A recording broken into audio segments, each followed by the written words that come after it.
tal? ¿Cómo están, amigos de Medio Tiempo? Les mandamos un fuerte abrazo en este episodio número 9 del Precio del Balón. Bienvenidos a todos los que se están conectando a través de las redes de Medio Tiempo, a través de las redes de Deportes Inc. y también con The Marketing Jersey. Bienvenidos, muy buenas noches. Clima lluvioso toda esta semana. Hoy cayó algunos chubascos por el sur de la capital. Y bueno, aprovecho para presentar a mis compañeros. Rodrigo Mort, ¿cómo estás? Agus, ¿qué tal? ¿Cómo están, muchachos? Mitch, Memo, todo bien, la verdad. Semana complicada, semana movida para los que ya estamos físicamente algún tiempo en la oficina, pero bien, la verdad es que encantado el capítulo número 9. Va a ser interesante, va a ser educativo y va a ser como enseñar una visión general de lo que realmente estamos haciendo y de lo que realmente estamos hablando y para qué funciona esto, ¿no? Semana de grito, por cierto. Semana del mes patrio, la semana más importante de Semana de rifa de avión, de no avión, y sí, una cosa Te lo llevaste, rifa. ¿no, Agus? ¿Cuántos cachitos compraste, Agus? No, fíjate que creo que el ganador estuvo en Zacatecas. El premio mayor, el gordo, se lo llevaron en Zacatecas. ¿Cómo estás, Michelle? Muy buenas noches. Buenas noches, querido Agus. Bien, todo bien, listos para este capítulo sobre la industria del entretenimiento / industria del deporte. Va a estar bueno ver y conocer la perspectiva de todos ustedes. Muy bien. Memo, ¿cómo estás? Muy buenas noches. ¿Qué tal, Agus? Ahí, muy bien. Una de estas semanas donde me encantaría estar por México, Semana Patria. Siempre he hecho de menos esta semana, sin duda, por allá. Acá se festeja, pero no es lo mismo. Esa es la realidad. En realidad ya festejan el 5 de mayo, ¿no? No sé por qué. No me preguntes por qué, pero sí, exacto. De los gringos de festejar 5 de mayo. A los mexicanos el 5 de mayo. Por ahí leía un tuit de mi amigo Eric Salinas que decía que para los gringos el 5 de mayo, para los mexicanos algunos el 16 de septiembre o el 15 de septiembre, pero para la historia el 27 de septiembre, porque en realidad es la fecha de la consumación. Pero bueno, este no es un capítulo de historia de México. Vamos a platicar de un tema que a mí me gusta mucho, sobre todo desde las distintas ópticas de cada uno de los panelistas. Ya adelantaba un poquito Michelle el tema de la industria del entretenimiento, del deporte. Yo siempre trato en las mesas de diálogo, en estos foros que se tienen, todo el mundo le llama la industria deportiva y efectivamente es la industria deportiva porque implica el deporte. Sin embargo, yo creo que esta industria a lo largo de los años ha ido migrando, ha ido mutando, se ha ido moviendo, se ha ido profesionalizando evidentemente y me parece que hoy está metida dentro de este paraguas de la industria del entretenimiento como lo está los conciertos, la música, como lo está el cine, como están los centros de entretenimiento, llámese lo que sea que te entretenga, un parque de diversiones, etc. ¿Y por qué está ahí?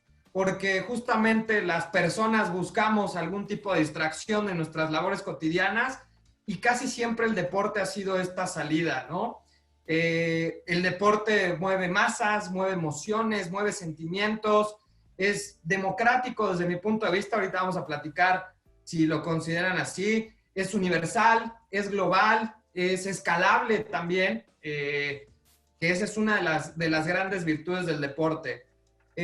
Vamos a empezar contigo, mi querido Rodrigo. ¿Qué piensas de esta mutación o de este nuevo enfoque que tenemos los que nos dedicamos a esta industria desde mi trinchera de los medios de comunicación? Nos dedicamos evidentemente a informar, pero hoy también nos enfocamos y buscamos el tema de entretener a la gente, de distraer. Por ahí te dejo un dato. En México se estima que la industria del entretenimiento / deporte implica más o menos el 1.5, casi 2% del Producto Interno Bruto. Evidentemente es una industria que mueve muchos millones de pesos, hablando de México, y el mexicano promedio destina cerca del 9% de sus ingresos para el entretenimiento. Llámese Netflix, llámese Easy, llámese cine, llámese estadios de fútbol, llámese alguna OTT o algún producto. ¿Qué piensas, mi querido Rodrigo, desde esta óptica de la profesionalización de esta industria que se está enfocando al entretenimiento?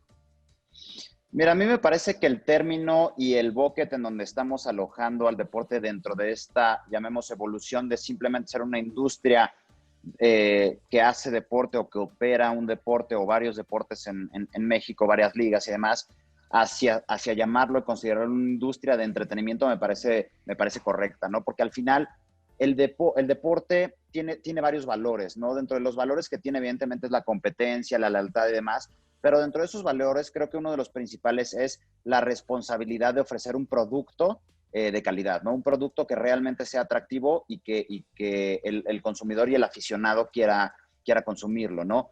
Acá en México, el deporte es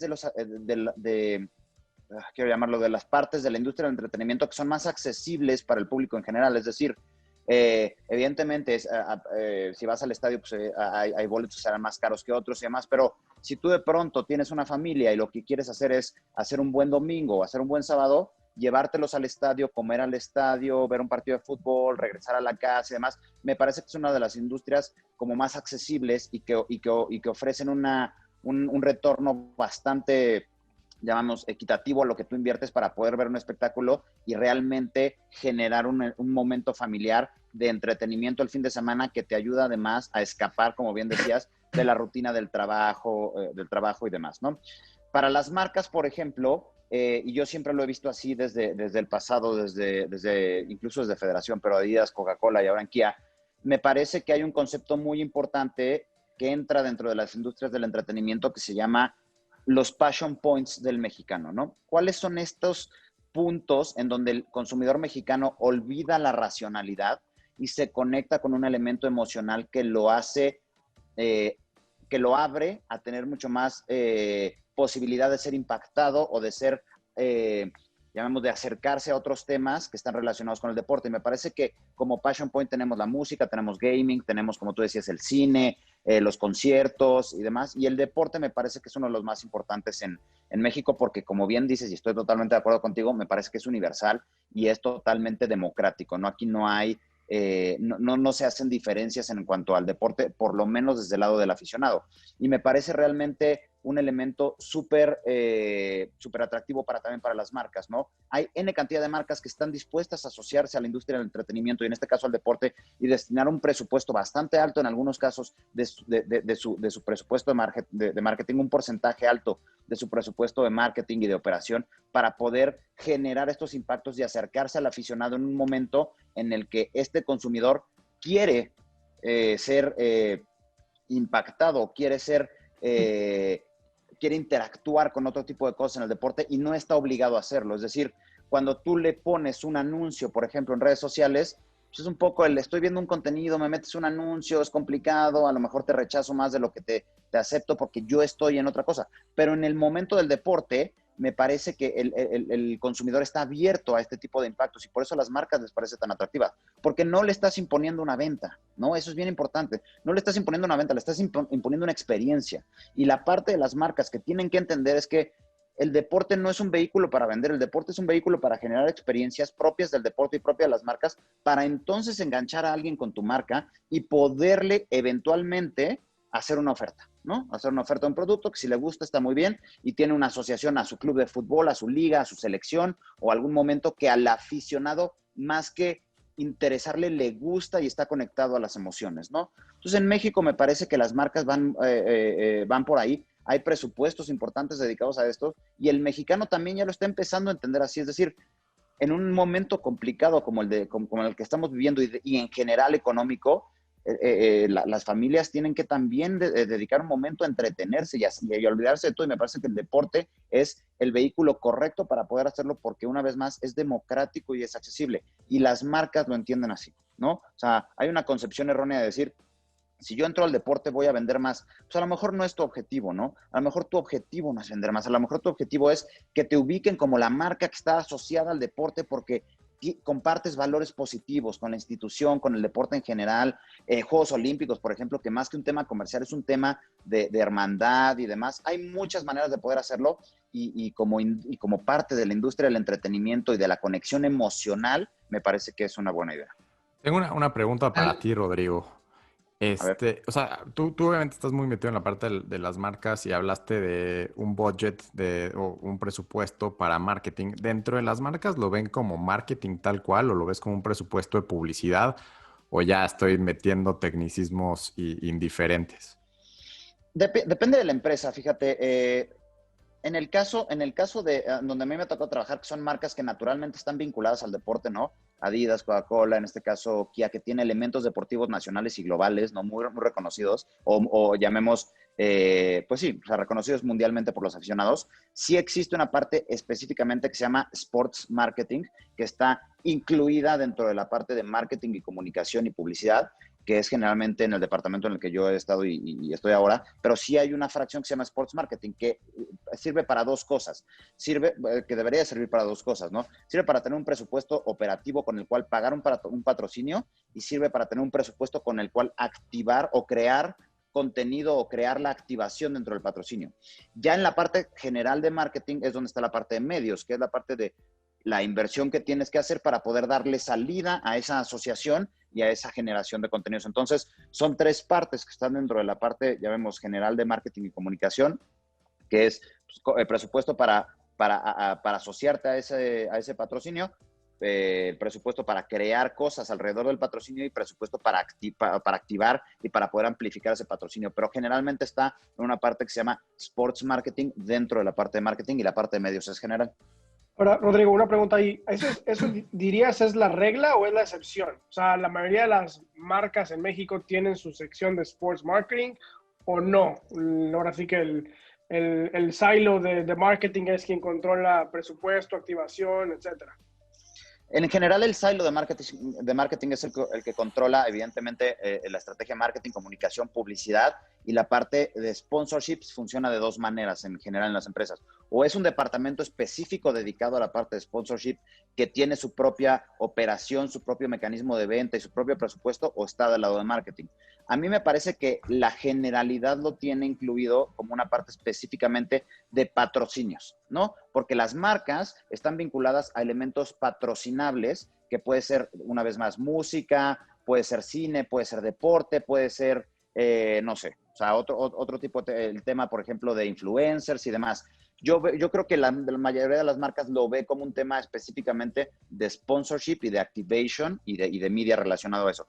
Pero las marcas que llevan mucho tiempo construyendo su personalidad y su asociación con el deporte, sí lo especifican en la parte de sports marketing. Estoy hablando de marcas como, por ejemplo, Bimbo, AT&T, las marcas que están relacionadas Marcas con assets globales, deportivos. Marcas Marcas globales grandes, y marcas locales, porque tienes, por ejemplo, o sea, yo entiendo que el Grupo Modelo es una marca global, pero realmente es una marca que es del país, ¿no? México es una marca así global, pero es una marca local en México. Y hay marcas chiquitas, o más pequeñas, porque es su estructura, que se asocian, por ejemplo, tal vez no a elementos tan grandes como una selección nacional, pero se asocian a equipos que sí tienen evidentemente un tema mucho más dedicado al tema de sponsorship y de poder tener un canal de representación detrás del deporte, que un elemento mucho más grande relacionado específicamente al sports marketing. Entonces, me parece que los dos modelos son correctos.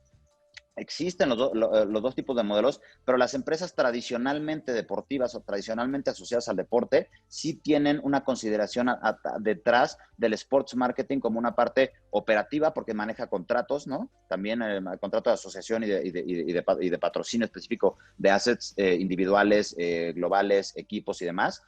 Medios, activación, y otros simplemente lo manejan como patrocinios, y el patrocinio es una cosa genérica que entra dentro del modelo y de la estructura de la empresa, sí. Esto que comentas es algo bastante interesante desde el punto de vista de las marcas. Evidentemente, las marcas también han ido evolucionando en la compra de patrocinios. Hoy la verdad es que ya no es suficiente aparecer en la playera o aparecer en una valla de un estadio o subir un tweet.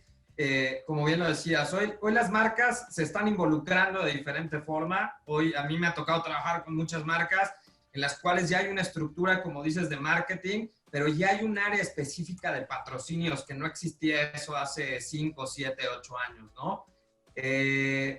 Por otro lado, volviendo un poco al inicio de la plática, tú mencionabas el tema del entretenimiento y que la gente busca en el deporte este tema del entretenimiento, que es más o menos de fácil alcance, porque bueno, ahí podemos diferir un poco en temas de capacidad económica, ¿no? Hoy llevar a una familia de 5 integrantes a ver a la América contra el Guadalajara, pues son más de 1,500 pesos, y tomando en cuenta muchos factores económicos, está complicado. Al final está la tele y están los medios. Volviendo a ese punto, justamente yo quería poner en la mesa un comentario que a mí me hizo muchísimo sentido, de Arturo Villanueva, que estuvo justamente con nosotros hace 2 capítulos, que decía que gran parte del error de esta industria del entretenimiento / fútbol es que al aficionado lo seguimos tratando como aficionado y no lo tratamos como a un cliente. Michelle, pues tú has estado mucho tiempo del lado del cliente, pero también has estado mucho en el tema de los equipos, ¿no? Estuviste en gestión de un equipo en MLS, estuviste también aquí en Zacatepec, al lado de mi queridísimo José Luis Higuera, que le mando un gran saludo, porque sé que nos ve. Poker face. Sé que nos ve por el tema del nuevo equipo de Morelia. ¿Qué pasa con esto? Esta evolución que nos hacía mucho hincapié Arturo Villanueva, el Calaco, en el sentido de que al aficionado se le sigue tratando como aficionado y no como cliente. Y entonces esto hace que probablemente esta experiencia de entretenimiento, si el partido es malo, ¿qué puedes hacer tú desde la gestión del equipo para que el espectáculo, que es el partido, que si es malo, para que el aficionado no se vaya poco satisfecho? Es muy complicado y creo que tiene muchas posibles respuestas, y la primera que voy a dar, creo que lo hemos platicado con Rodrigo.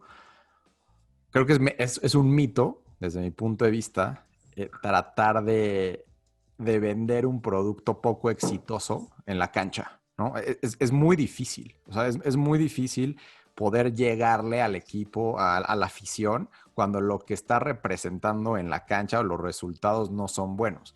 Pero evidentemente, si tienes una liga de 18, pues a los 18 no les va a ir bien, ¿no? Entonces vas a tener 2, 3, 4, 5 abajo que estén fracasando en la parte deportiva, y que es más complicado satisfacer al cliente o al aficionado en ese sentido. Entonces, de cierta forma, no todos se pueden convertir en los adorables Chicago Cubs o alguna de esas franquicias que buscan a lo largo de los años generar cierta empatía con el aficionado.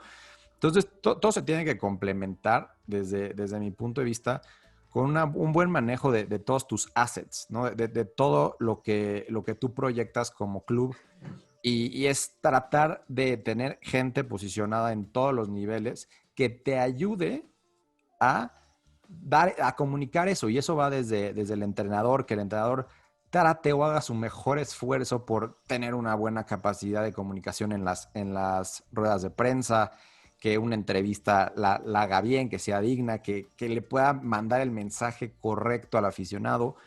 Y mucho para mí tiene que ver con los medios de comunicación, ¿no? Especialmente con quienes adquieren los derechos de televisión. Bueno, tú lo dices muy bien, Agustín, los derechos de transmisión en todas las diferentes plataformas, porque ya no solamente es televisión. Los derechos audiovisuales, que ahora se les conoce así. Ahora sí viene el contrato, los derechos audiovisuales. Exacto, y los derechos audiovisuales, porque al final de cuentas, para muchos equipos, muchos clubes de diferentes ligas, no solamente del fútbol, representa más de un 50% de los ingresos. Puede ser un Real Madrid que está como en el 40%, puede ser un Liverpool que está un poquito más abajo, o puede ser un club chico que esté en el 70%. Entonces tú tienes que saber cómo proyectarte para que esos partners, esos patrocinadores corporativos, si queremos ver a los que adquieren los derechos audiovisuales, puedan ayudarte a crecer y a llevar los mensajes correctos hacia tus clientes y aficionados, porque realmente es a través de ellos donde tienes el impacto de las masas. Ya después tienes tus propios canales, los digitales, las redes sociales y demás, donde puedes hacer experiencias un poquito más de nicho. Pero realmente a las masas las vas a llegar con quien tenga tus derechos. Entonces, para mí es clave tener un muy buen un buen departamento de marketing, un departamento de comunicación para lo que tú quieres proyectar. O sea, yo le digo a los equipos y a los presidentes que me han entrevistado, o sea, ¿tú qué quieres que un aficionado del equipo tal piense de ti? ¿Y qué quieres que un aficionado que no sea de tu equipo piense de ti? ¿No? Entonces, tener esas dos cosas. ¿Qué quieres que tu aficionado, tu cliente piense de ti después? Y en general, ¿qué quieres que piensen de ti? Si logras resolver esas dos preguntas y están más o menos alineadas, vas a tener una estrategia para poder satisfacerlos. Y esto puede ser con las dinámicas que tú me digas, alineadas con las marcas patrocinadoras, que puede ser activaciones muy buenas para llegarle a tus aficionados, a tus clientes. Puedes tener plataformas digitales muy buenas, puedes tener accesos al estadio que estén limpios, buenos baños, buena forma de comprar tus esquilmos, fácil acceso para comprar tus jerseys. Muchas de estas cosas que al final de cuentas es la forma correcta de satisfacer al cliente más allá, o al aficionado más allá de lo que sucede en la cancha, porque a veces los que están en la oficina administrativa, marketing y comunicación, tienen poco que ver con lo que pasa en el rectángulo verde. Yo ahí siempre, la verdad es que yo siempre ahí voy a diferir un poco al tema del éxito deportivo con la experiencia. Y les voy a poner un ejemplo y justamente quiero que lo complemente Memo. Lo que pasa es que ustedes todos lo estamos aterrizando ya a fútbol, pero yo los invito al tema del béisbol. El béisbol en México hoy se ha vuelto un fenómeno. Yo se los digo porque en casa, en el grupo al que pertenecemos, que pertenece de Medio Tiempo, a la familia Multimedios, tenemos 2 equipos de béisbol. Y entonces tenemos un sitio también de béisbol que se llama Séptima Entrada. Y en estos últimos 2 años me he estado involucrando demasiado en temas de béisbol. Y la verdad es que tú cuando vas a un estadio de béisbol, entendiendo las características del deporte, a diferencia del fútbol, pero a lo que voy es esta experiencia, tú vas al béisbol, la comida en la mayoría de los estadios, he tenido la oportunidad de ir al menos a 6, 7 estadios de todo el país, y la comida es muy buena. Aceptan tarjetas, pago con tarjeta, por ejemplo. La compra de boletos es mucho más sencilla. Prácticamente todos los equipos de la Liga Mexicana de Béisbol y del Pacífico puedes comprar mediante una app directo, no tienes que pasar por estos Ticketmaster o estas boleteras grandes. La cerveza está bien tratada, a buena temperatura. A eso me refería un poco. Y el partido puede ser malísimo o inclusive no le puedes entender al béisbol. Yo no soy un experto de béisbol, sin embargo me la paso bien cuando voy al béisbol. Mi querido Memo, tú que estás en Estados Unidos, que estás muy de cerca del deporte americano, que desde mi punto de vista son los reyes del entretenimiento, pasando desde la televisión hasta Disney, hasta los mismos medios de comunicación y el deporte per se, hay algo bien importante que me gustaría ahorita no lo centráramos en fútbol. Y te pongo un ejemplo, el deporte colegial, que tantas veces lo has manifestado. Puede ser que tu universidad no sea la más ganadora y que en su vida haya ganado un tazón en fútbol americano o en básquetbol en la NCAA. Sin embargo, siempre está lleno en los estadios. Las arenas siempre se llenan. La pasión que se vive y la experiencia siempre es a full. Y no necesariamente va de la mano de un resultado deportivo. Memo. Y ahí diste en el clavo, Agus. Creo que, a ver, no hay duda de que el éxito en la cancha, llámese cualquier deporte, fútbol americano, béisbol, va a acelerar esa conexión con el fan. Ayuda. Ayuda muchísimo. De eso no hay ninguna duda. Ahora, yo lo voy a tomar incluso, voy a poner un ejemplo incluso hasta personal. Digo, yo tengo ya 15 años en Estados Unidos. Tengo unos 6 años en la ciudad de Dallas o Fort Worth. Yo, por ejemplo, estoy a 10 minutos de TCU, una universidad que tiene pues, un fanbase bastante fuerte, que compite en el BCS, que es la liga más fuerte de fútbol americano. Y 6 años ya perteneciendo, digamos, a la ciudad, es casi imposible no ser un fan de TCU. O sea, porque consumes y vives y vas a la esquina y están banderines de los jugadores de fútbol americano de 18, 19 años, pero toda la ciudad los conoce. Hay día de partido y toda la ciudad se para. Vas a un McDonald's y todo está demorado con los pósters de los jugadores. Vas caminando por cerca de la universidad, está la banda. Una semana antes de los partidos, pues hay entrevistas, digamos, con el entrenador. O sea, es todo un sentimiento de comunidad. Y al final del día, pues lo que genera es esa conexión emocional y que el fan quiera ir al estadio y gastar.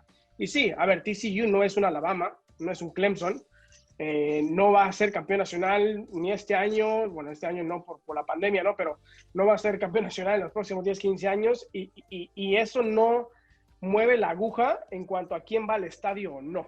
Y eso para mí es, ahora, cuando cuestiono el por qué o cuando analizas el por qué, TCU es un monstruo de operación.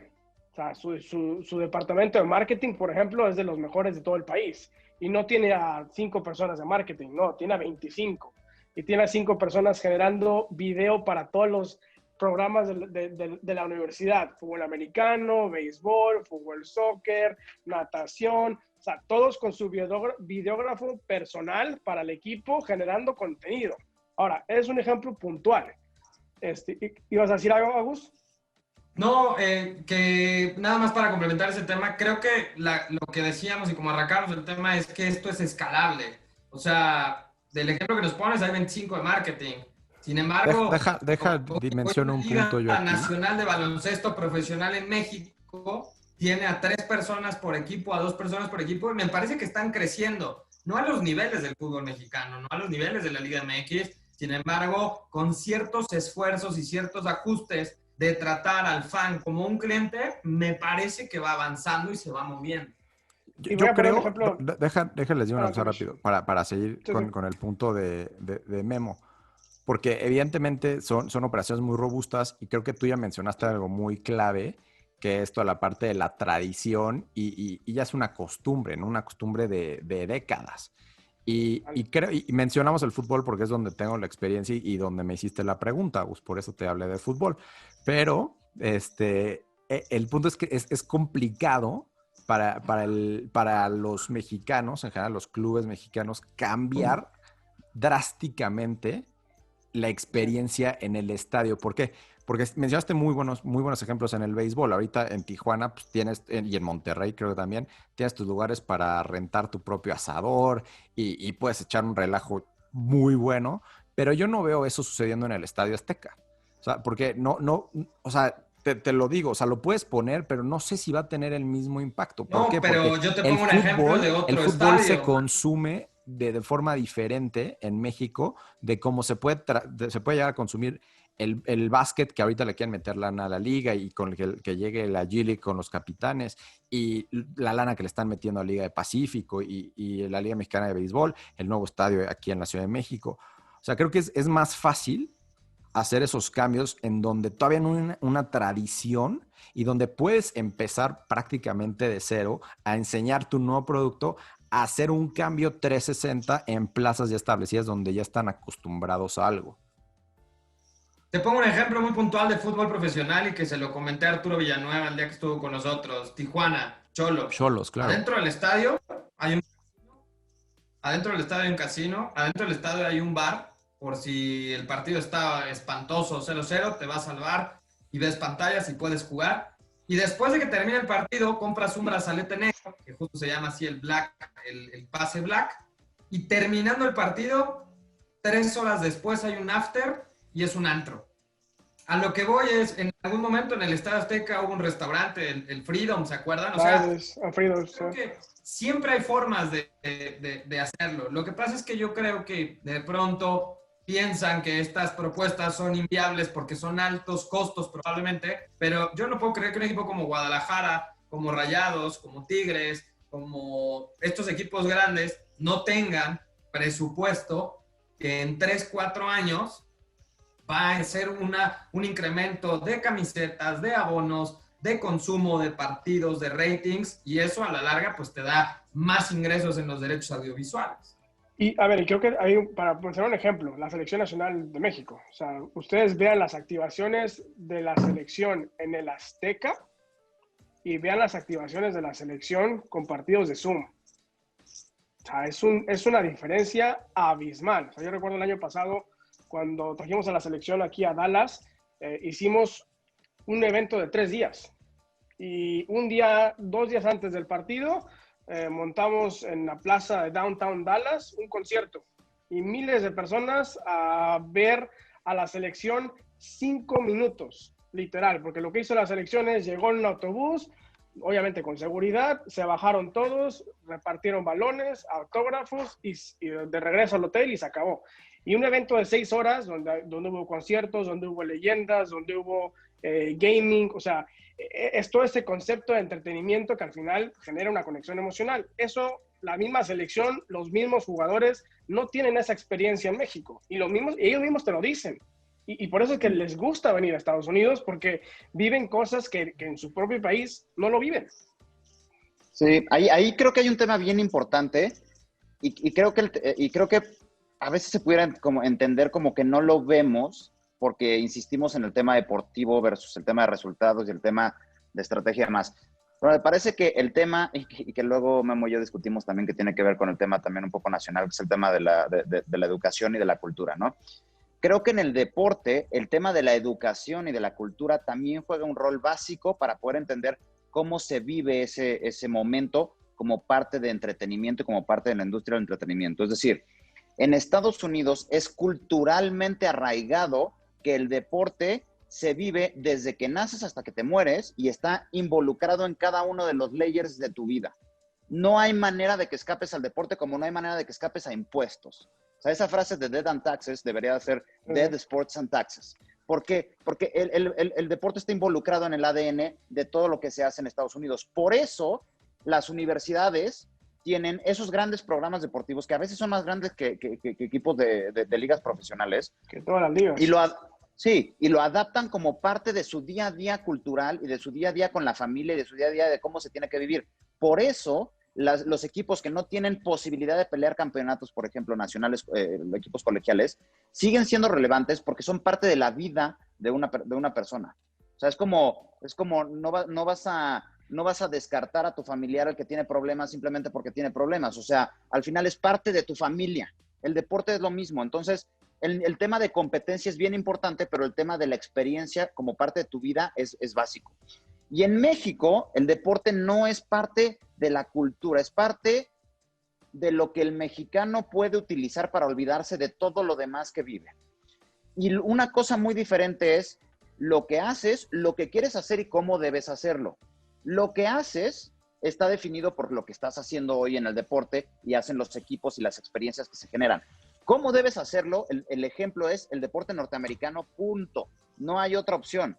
Como industria de entretenimiento, no puedes voltear a ver al deporte europeo, al deporte asiático, no. Tienes que voltear a ver al deporte norteamericano. La parte importante es cómo le vas a hacer para hacer eso. Y hay verdades en cada una de las cosas que los tres dijeron. Lo que dice Mitch es cierto, pues en el Estadio Azteca no vas a ir a montar un asador para ver el partido porque el venue no está hecho para eso y porque culturalmente nunca estás preparado para eso. Monterrey lo hizo así, Xolos lo hizo así, el Estadio de Santos se construyó con ese objetivo de poder tener explanadas para poder ver el partido de un tipo de experiencia diferente. Pero no vas a ir al Volcán a hacer una carnita asada en el estadio porque el estadio no está hecho para eso, porque el fútbol pero sí hay. era... No, pero sí hay. No, dentro del estadio, ¿no? No, pero sí hay, pero esa es parte de la experiencia a la que yo iba. O sea... tú quieres un tailgate como la NFL en donde todos lo quieren, llegas 3 horas antes, vives una experiencia, ves el partido y después sigues el tailgate y haces todo tu día alrededor del deporte y estás en lo correcto, es correcto. Nada más quiero hacer una observación. Yo creo que estamos mezclando dos conceptos. El tema que dices que los americanos están vinculados al deporte y en México no. Ahí es en donde creo que entra justo el tema de este programa. En México estamos involucrados en el deporte desde la óptica del entretenimiento. No que el mexicano haga deporte, porque justo esa es la diferencia de las industrias. El mexicano desde niño tiene una pelota, ve a la América, ve a sus Chivas, desde niño. O sea, el mexicano desde niño está involucrado con el deporte desde la parte de entretenimiento. Ya después, como aficionado, no como cliente. Exactamente, como aficionado. ¿No? Yo lo que voy es, creo que se puede profesionalizar y mejorar la experiencia en el deporte que sea. Por eso les digo que para mí una de las grandes ventajas del deporte es que es escalable. Y lo que haces en una liga con un presupuesto gigante en NFL, por supuesto que se puede hacer en la liga de expansión, pero adecuado a las características, a los presupuestos, al mercado. Lo de la carne asada en el Azteca nunca va a funcionar. O sea, no es que para que ahorita la gente que está comentando, no es que estemos sugiriendo que se haga carne asada en el Azteca. Culturalmente, los regios o la gente del Tú norte... estás sugiriendo. Yo no lo estoy sugiriendo. La gente del norte es eso, pero ¿tú crees que si arman un after en el Azteca no va a funcionar como en Tijuana? Yo tengo, la verdad, mis dudas. Yo creo que tendría que pasar mucho tiempo. O sea, regreso al tema. Tienes que para mí arraigarlo, son dos cosas. Tienes que arraigar la experiencia. Exacto. Una parte es la parte cultural, la experiencia, tradición, para poder hacerlo poco a poco. O sea, y ver si... o sea, no, el problema es que si lo haces en un año, Agus, no te va a funcionar. Y la gente que maneja el Estadio Azteca va a decir, no funcionó, se acabó. Eso es lo que va a pasar. Lo que debería de pasar es hacerlo a largo plazo. Sí, pero para empezar, lo que necesitas es cambiar la mentalidad de los de hasta arriba y que entiendan que tienen que alocar ciertos presupuestos que sí tienen, nada más reubicarlos para poder desarrollar este tipo de experiencias. Y que a lo mejor, si hoy empezaste a hacer la carne asada en el Azteca, para el 2030 ya sea alguna tradición. Pero si lo haces de un año para el otro, te juro que no va a funcionar. Y como no va a funcionar, van a decir, esto no funciona. Y se acabó. O sea, necesitas cambiar, necesitas ser cultural. O sea, necesitas ser... Y en Tijuana y Monterrey funciona porque están pegados a Estados Unidos. Y ellos están mucho más relacionados con la cultura norteamericana de los gringos que los que estamos acá. Porque los chilangos, tal cual, por más que pongan... Pero yo no estoy diciendo que hagan unos asaderos en el Estadio Azteca. O sea, lo que estoy diciendo es mejorar la experiencia. O sea, es lo que estoy diciendo. No, ahorita ya estoy leyendo aquí gente que está diciendo que la chamarra neta está bien puñetas porque está insinuando que haga... No estoy diciendo mejorar el tema de la experiencia. Y esto me parece, ahorita para que complementen el comentario que les quiero hacer, platicábamos hace rato en el chat del tema de algunos derechos, ¿no? De cuánto están valuados los derechos audiovisuales. Yo les quiero dejar algo para que ustedes me lo contesten. Es un hecho que en los últimos 4 años se han registrado las peores entradas en los últimos 15 años en la Liga MX. América no llena el estadio. Tiene un estadio gigante, no lo llena. Los que lo llenan son Tigres, Rayados tampoco lo está llenando. ¿Qué quiere decir esto? Quiere decir que la gente no está yendo al estadio. Sin embargo, no quiere decir que la gente no esté viendo a sus equipos porque los derechos audiovisuales cada vez son más caros. Y si cada vez son más caros es porque cada vez son más rentables. Entonces, quiere decir que la gente no está yendo a los estadios. Las está viendo por OTTs, por televisión de paga, por televisión abierta, pirata, siguiendo en la pantalla con un celular. ¿Por qué creen que está pasando? Vuelvo al tema de la carne asada en el Estadio Azteca. No estoy diciendo ni sugiriendo, pero la gente no va al Estadio Azteca por algo, porque los baños son un asco, porque el estacionamiento te cobra adentro el billete cuando ya te cobraron. A eso me refiero. Sí. O sea, yo creo que lo que dices tiene que ver con un tema, es la experiencia que el club o la institución o el deporte que vas a ver te está dando versus la experiencia que tú te creas al ver a tu equipo en algún otro lado, ¿sabes? O sea, si yo voy al estadio y lo único que me ofrecen es ver el partido, puedo ver el partido en mi casa y yo me creo mi propia experiencia con mis amigos, mi gente y demás, y la paso mucho mejor. Pero te voy a dar un ejemplo de cómo una marca o nosotros lo hicimos, mejoramos y cambiamos el mindset de patrocinio a experiencia, pero te voy a poner un ejemplo que contradice todo eso. El ejemplo que nosotros hicimos es cuando nosotros estábamos en Coca-Cola, cuando yo estaba en Coca-Cola hace un par de años, le quitamos el patrocinio del pecho a la América. Le quitamos el Coca-Cola del jersey a la América. ¿Por qué? Porque ese modelo de patrocinio no nos funcionaba ya. Y puede ser que a muchas marcas les funcione, a nosotros no nos funcionaba porque lo que no queríamos, o sea, no nos interesaba el awareness. ¿Por qué? Porque no queríamos reconocimiento de marca, porque eso ya existe, lo tiene la marca. ¿Qué hicimos? El mismo presupuesto lo pusimos a circular dentro de la institución, que en este caso era el Grupo Televisa, ¿no?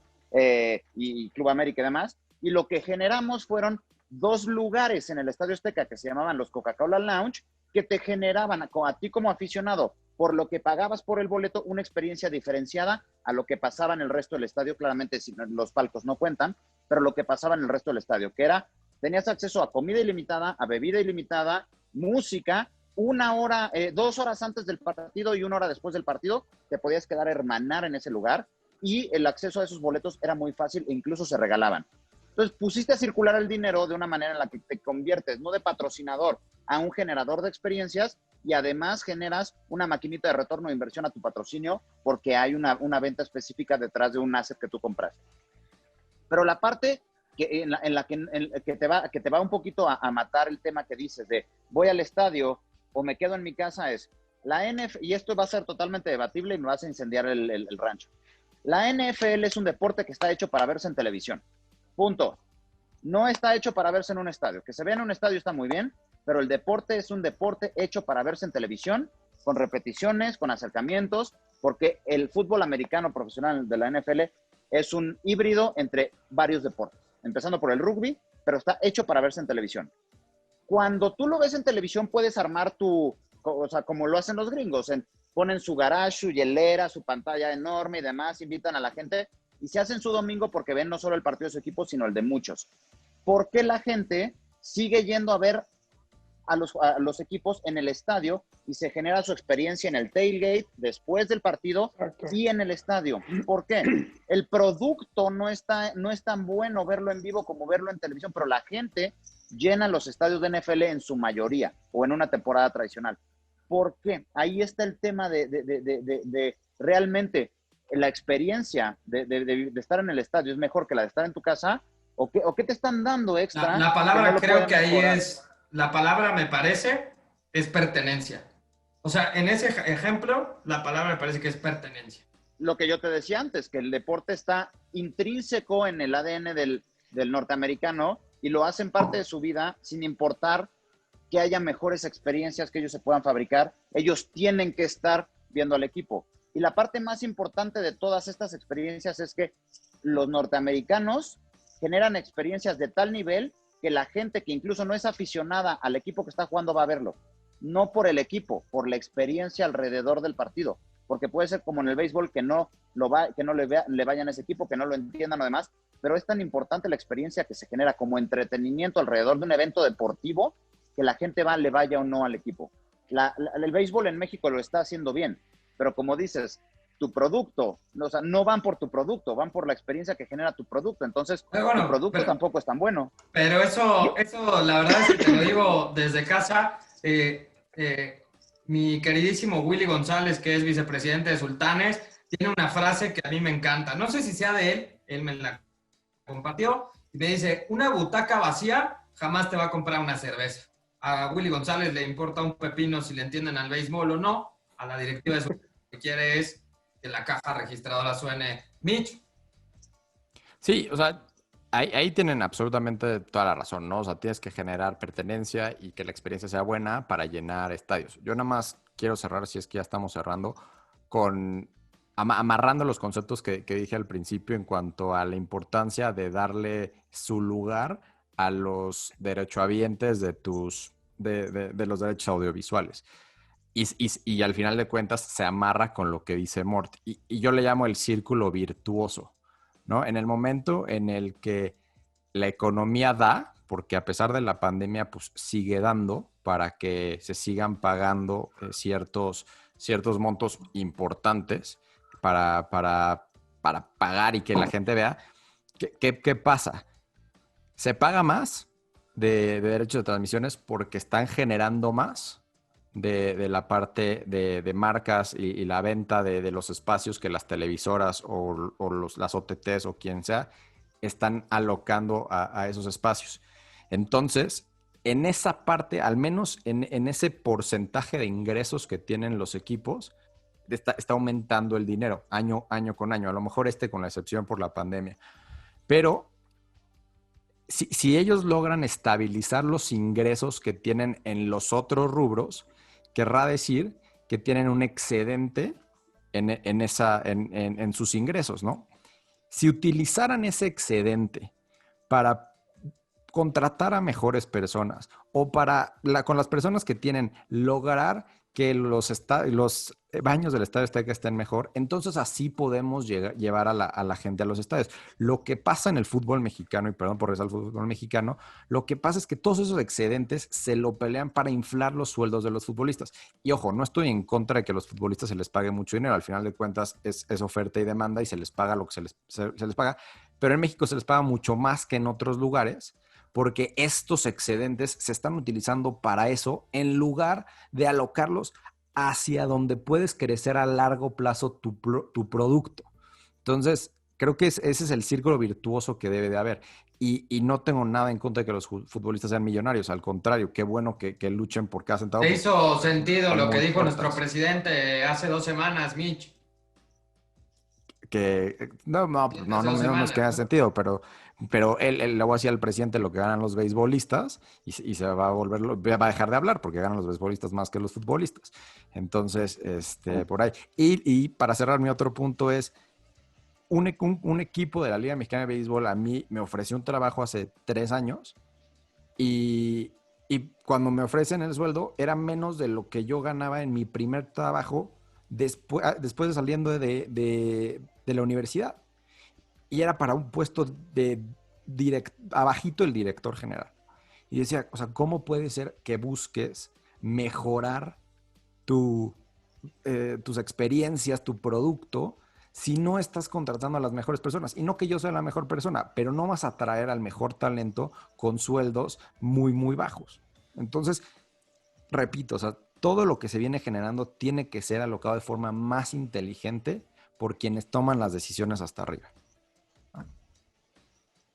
De acuerdo, pero creo que eso creo que va avanzando y va a terminar en un momento así como Mort nos explicaba cómo funcionan las empresas hoy con un área específica de sports marketing. Hace 10 años eso no existía y si hace 10 años le hubieras dicho al CEO de esa empresa, te hubiera dicho, estás loco, no lo vale. Memo. Digo, para cerrar, para mí es un tema cultural, lo podemos llamar tradición, lo podemos, como lo queramos, ¿no? Para mí es un tema cultural. Uno de los ejemplos que mencionaba, el tema de la NCAA, la realidad también es, la NCAA o el sistema colegial americano no se creó, por ejemplo, en 5 años, ni en 10. O sea, estamos hablando de 80, 90 años de esa cultura, de ese motor, de diferentes generaciones que van fortaleciendo esa conexión con cierta universidad, ¿no? Y la cereza del pastel muchas veces de ese círculo perfecto que para mí es el sistema colegial son los mismos exalumnos que luego donan millones de dólares a las mismas universidades para seguir alimentando esa maquinaria, ¿no? Entonces, ¿a qué punto llega esa conexión emocional o esa identificación, ese sentido de pertenencia, para incluso después invertir y seguir creciendo ese tipo de fanatismo, ¿no? Y bueno, ese sería un poco mi comentario y el tema de México no lo tocamos también, pero dentro de la industria del entretenimiento, y lo mencionábamos por encimita, algo a mí que me llama mucho la atención es segmentar todo lo que existe dentro de la industria, ¿no? O sea, estábamos hablando ahorita de equipos, y sí, y tanto universidades como equipos de fútbol, pero todos los diferentes departamentos, todos los diferentes variables que digamos, juegan en este ecosistema, son muchísimos y muchas veces se percibe que nada más es departamento de marketing, dirección general, operaciones y se acabó. Cuando realmente podemos diseccionar la industria de entretenimiento en 100, 150 variables que, digamos, todas operan en conjunto, ¿no? Sí, hoy en la gran mayoría de los equipos de Liga MX o Liga de Expansión es el departamento de marketing y a él ese departamento hace comercialización, comunicación, prensa, etcétera. Todo, güey. Todo. Mor, para cerrar.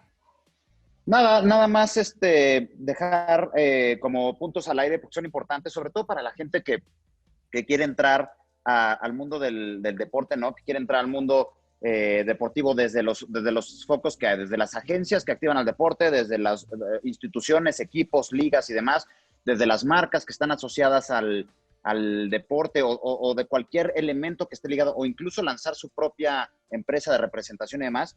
Lo más importante que existe, que pueden hacer acá y que pueden ellos crear para poder generar un círculo virtuoso y para poder tener, digamos, alguna clase de éxito, es cambiar el mindset que decíamos de evidentemente aficionados a consumidores, pero sobre todo de que el producto que tú ofreces es bueno porque se llama como se llama, porque se llame fútbol, porque se llame béisbol, porque esté ligado a una liga importante, porque sea un club importante. Lo más peligroso es creer que tu producto es bueno por ser bueno.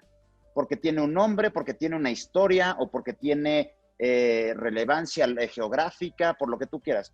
Realmente tu producto va a ser tan bueno o malo como tú puedas, uno, ofrecer un tema competitivo a nivel cancha, que ya entendimos que eso no depende de nosotros, y dos, como puedas mejorar la experiencia relacionada a ese producto sin importar los resultados, ¿no? Porque tu producto puede ser que se quede en la liga en la que está, o sea campeón o no sea campeón, pero siempre te vas a acordar de la experiencia que ese producto, que ese equipo te dio a ti como aficionado, y eso es lo que va a hacer crecer a largo plazo, que tú vincules al deporte y a la institución y al equipo con un elemento como parte de tu vida, y entonces puedas hacerlo crecer contigo, y que no solo tú, sino la sociedad, el gobierno y el país puedan hacer crecer al deporte con ellos mismos, porque se demande que el deporte sea una parte más importante de esta sociedad. Entonces, tu producto no es bueno por ser bueno, o no es bueno porque ha sido bueno, porque ha venido siendo bueno. Es tan bueno o no como la gente que consume ese producto hable de la experiencia que le da ese producto, y específicamente cómo te entretiene en una industria que en México es bien importante. Sobre todo también qué tan rentable es, ¿no? Que me parece que ahí es la clave de todo, la rentabilidad de cada proyecto. Claro.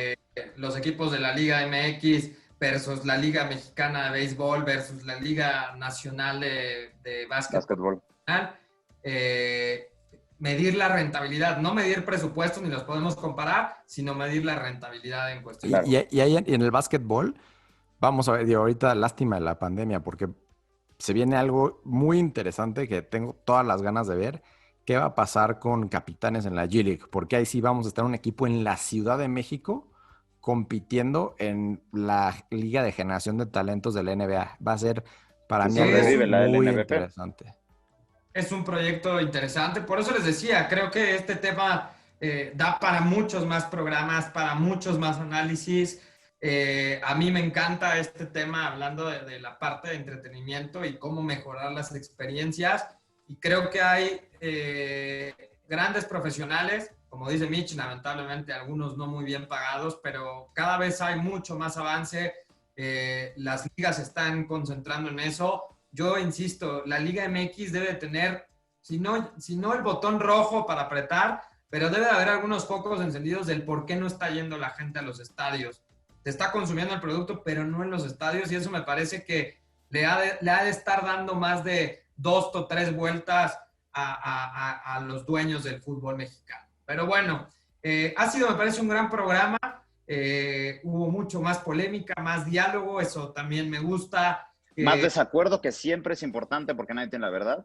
Exactamente, me encanta que no tengamos los mismos puntos de vista, porque si no esto se ve muy cuadrado. Pero bueno, me dio un gusto enorme poder estar con ustedes, mis queridos amigos.